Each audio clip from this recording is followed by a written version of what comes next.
नमस्कार विद्यार्थी मित्रांनो, स्वागत आहे तुमचं आपल्या करिअर एक्सपर्ट या चॅनल वरती। तर आता नीटचा निकाल जाहीर झालेला आहे पूर्णपणे, म्हणजेच नीटचा रिझल्ट हा जाहीर झालेला आहे आणि भरपूर विद्यार्थी क्वालिफाईड झालेले आणि भरपूर असे काही विद्यार्थी ते अनक्वालिफाईड झालेले। जे काही विद्यार्थी आता क्वालिफाईड झालेले आहेत त्यांच्यासाठी खूप खूप शुभेच्छा। आणि जे विद्यार्थी आता अनक्वालिफाईड झालेले त्यांना असं वाटतंय की आता आमचं नीट मध्ये पुढे करिअर होणारच नाही, आम्हाला एमबीबीएस करायचं होतं, बीएमएस करायचं होतं, बीएचएमएस करायचे असेल किंवा इतर कोर्सेस करायचे होते, आता ते आम्हाला करता येणार नाही, तर सर आम्ही काय करावं, आम्हाला तुम्ही प्लीज सांगा। तर विद्यार्थी मित्रांनो, आजच्या व्हिडिओमध्ये आपण सविस्तर बघणार आहे की आपली 22 लाख की 20 लाख जी जनता होती, म्हणजे आता नीटला ज्या विद्यार्थ्यांनी पेपर्स दिले होते, एक्झाम दिली होती, त्यामध्ये फक्त आता 11 लाख विद्यार्थीच फक्त क्वालिफाईड झालेले आहे। बाकीचे राहिलेले विद्यार्थी पूर्णपणे आता अनक्वालिफाईड झालेले आहे। तर अशा विद्यार्थ्यांचं काय, तुमचा आता तुम्हाला जेवढा स्कोर पडलेला आहे, ऑल इंडिया रँक सुद्धा जाहीर झालेला आहे, म्हणजे आलेला आहे। तर त्या रँक नुसार आणि तुमच्या मार्कानुसार तुम्हाला कुठे ऍडमिशन मिळेल, कोणत्या कोर्सेसला ऍडमिशन मिळेल, तुमचं एमबीबीएस असेल, बीडीएस असेल, बीएमएस असेल, बीएचएमएस असेल, फिजिओथेरपी असेल, तर तुमचा कोणत्या कोर्सेससाठी तुमचा नंबर लागू शकतो, आजच्या ह्या व्हिडिओमध्ये आपण सविस्तर बघणार आहे। जर तुम्ही आपल्या चॅनलवर जर नवीन असाल तर लवकर काय करायचंय, तुम्हाला आपल्या चॅनल सबस्क्राईब करून टाकायचं, व्हिडिओ लाईक करायचंय आणि तुमच्या मित्राला हा व्हिडिओ शेअर करायचंय। तर विद्यार्थी मित्रांनो, त्याआधी जर आता आपण बघणार आहे, बघा तुमचा जो काही रिझल्ट आहे तो पूर्णपणे जाहीर झालेला आहे, बरोबर। त्याचनुसार तुमच्या ऑल इंडिया रँक नुसार आणि तुमच्या नेटच्या स्कोर नुसार तुम्हाला कुठे ऍडमिशन मिळू शकेल हे आजच्या व्हिडिओमध्ये आपण सविस्तर बघणार आहे। तर बघा, तत्पूर्वी तर आपण जर बघितलं विद्यार्थी मित्र, जर आपण बघितलं की 11,21,000 जी काही जनता होती, बरोबर, कॅन्डिडेट होते, ते क्वालिफाय झाले आहे। बघा किती विद्यार्थ्यांनी एक्झाम दिलेली होती, 20 लाख विद्यार्थ्यांनी एक्झाम दिलेली होती, त्यामध्ये फक्त 11,21,000 विद्यार्थी क्वालिफाईड झालेले आहे। आता त्या विद्यार्थ्यांचं काय होणार सर पुढे, म्हणजे जे विद्यार्थी आता क्वालिफाईड झाले आणि क्वालिफाईंग क्रायटेरिया जो काही कट ऑफ असतो तो पण ठरलेला आहे, आणि तो किती असणार ते सुद्धा आता बघणार आहे आपण स्टेप बाय स्टेप।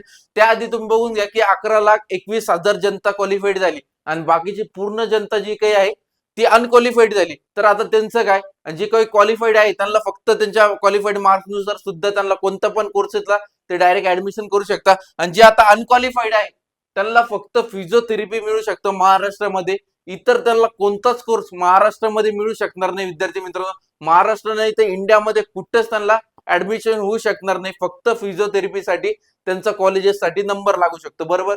तर आता त्या विद्यार्थ्यांचं काय, जे अनक्वालिफाईड त्यांना एमबीबीएस करायचं होतं, बीएमएस करायचं होतं, त्या विद्यार्थ्यांचं होणार काय ते आता सविस्तर आपण स्टेप बाय स्टेप बघणार आहे। जर त्याआधी जर तुम्ही आपला प्लॅन जॉईन केला नसेल, म्हणजेच आपण विद्यार्थ्यांना काउन्सिलिंग प्रोव्हाइड करतो, म्हणजेच पेड काउन्सिलिंग, त्यामध्ये आपण काय काय प्रोव्हाइड करतो ते एकदा सविस्तर बघून घ्या।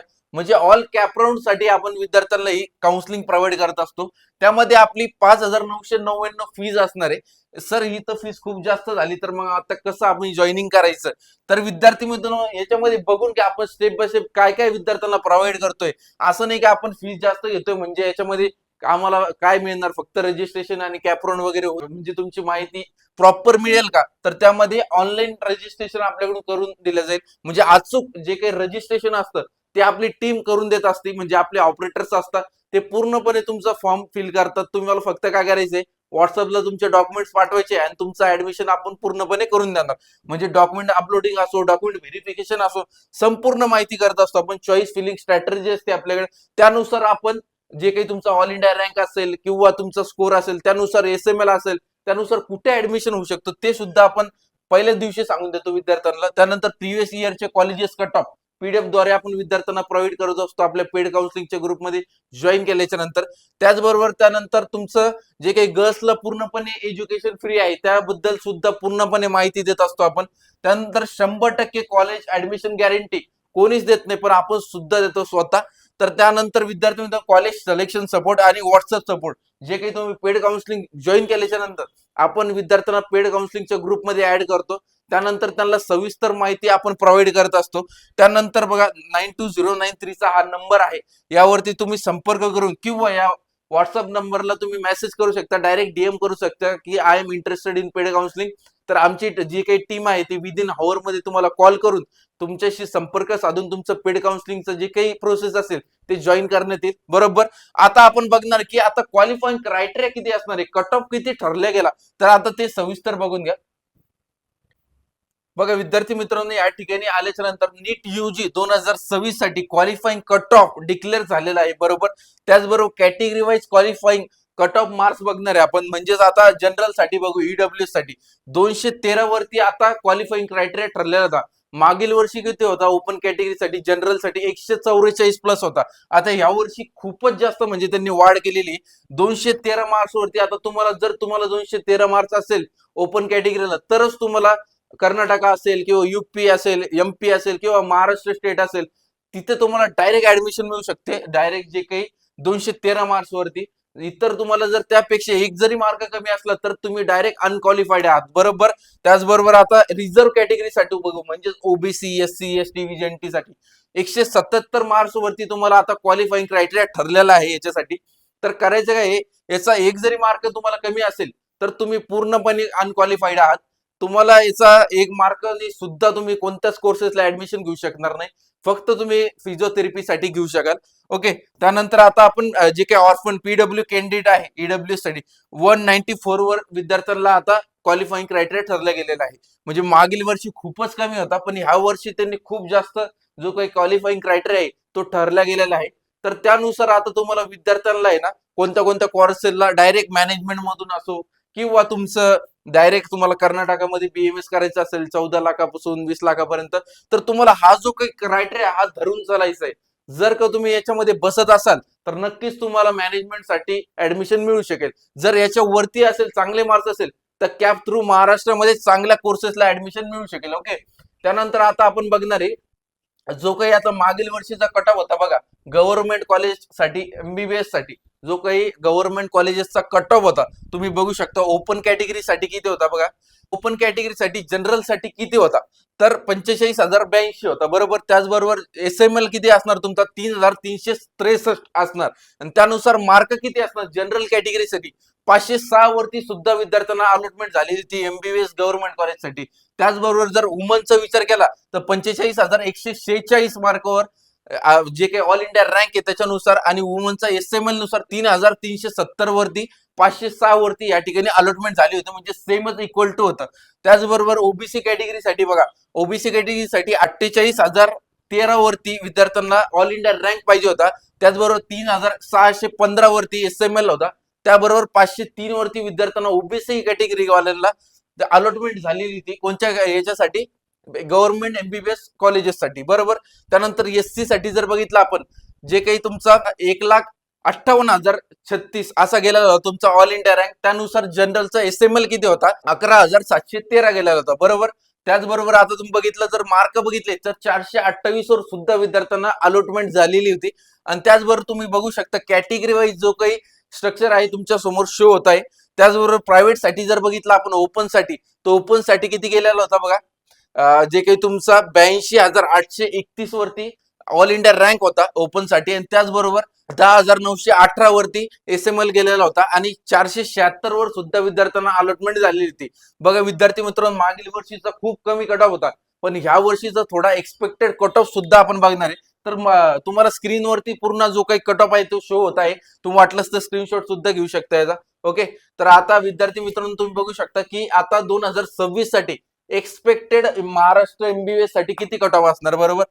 तर कॅटेगरी वाईज जर आपण बघितलं तर बघा, आता गव्हर्नमेंट साठी किती असणार, 56,000 वरती आपल्याला आपला ऑल इंडिया रँक असायला हवा, बरोबर. त्यानंतर गव्हर्नमेंट एमबीबीएस 2026 चा कमीत कमी स्कोअर तुमचा 530 असायला हवा. तर प्रायव्हेट एमबीबीएस साठी आता ऑल इंडिया रँक किती असणार, 1,05,000 असणार. त्यामध्ये विद्यार्थ्यांना स्कोरिंग किती असणार, 490 वरती या वर्षी ओपन कॅटेगरीसाठी एमबीबीएस कॉलेज हे मिळू शकेल. त्याचबरोबर गव्हर्नमेंट नाही तर प्रायव्हेट मिळू शकेल. गव्हर्नमेंट साठी तुम्हाला 530 मार्क घ्यावा लागेल. त्यानंतर ईडब्ल्यूएस साठी जर बघितलं तर 82,500 वरती तुम्हाला तुमचा ऑल इंडिया रँक असायला हवा आणि त्यानंतर 505 वर तुम्हाला अलॉटमेंट मिळू शकेल या गव्हर्नमेंट कॉलेज एमबीबीएस साठी. त्यानंतर प्रायव्हेट कॉलेजचं जर बघितलं तर 1,05,000 वरती तुम्हाला 490 वरती सुद्धा अलॉटमेंट मिळू शकते ईडब्ल्यूएस साठी. त्यानंतर ओबीसी साठी 62,000 तुमचा ऑल इंडिया रँक असायला हवा गव्हर्नमेंट कॉलेजसाठी, 523 वर तुम्हाला अलॉटमेंट मिळू शकते. त्यानंतर तुम्ही जर बघितलं जो काही सेम स्ट्रक्चर आहे private MBBS all India rank साठी, जर थोडाफार कमी जास्त खालीवरती होऊ शकतो, म्हणजे 490 वरती सुद्धा अलॉटमेंट मिळू शकेल किंवा याच्या कमी जास्त आपण पकडू, समजा कमीत कमी 470 473 अशा मार्कवर सुद्धा विद्यार्थ्यांना ओबीसी कॅटेगरीला अलॉटमेंट मिळू शकते प्रायव्हेट एमबीबीएस कॉलेजला. एससी कॅटेगरीसाठी बघितलं 1,85,000 जो काही ऑल इंडिया रँक आहे आणि 440 वर सुद्धा विद्यार्थ्यांना अलॉटमेंट मिळू शकेल. आणि 1,92,000 वरती जो काही प्रायव्हेट कॉलेजसाठी जर बघितलं 1,92,000 ऑल इंडिया रँक आणि 435 वरती अलॉटमेंट मिळू शकते सेमी गव्हर्नमेंट कॉलेजसाठी.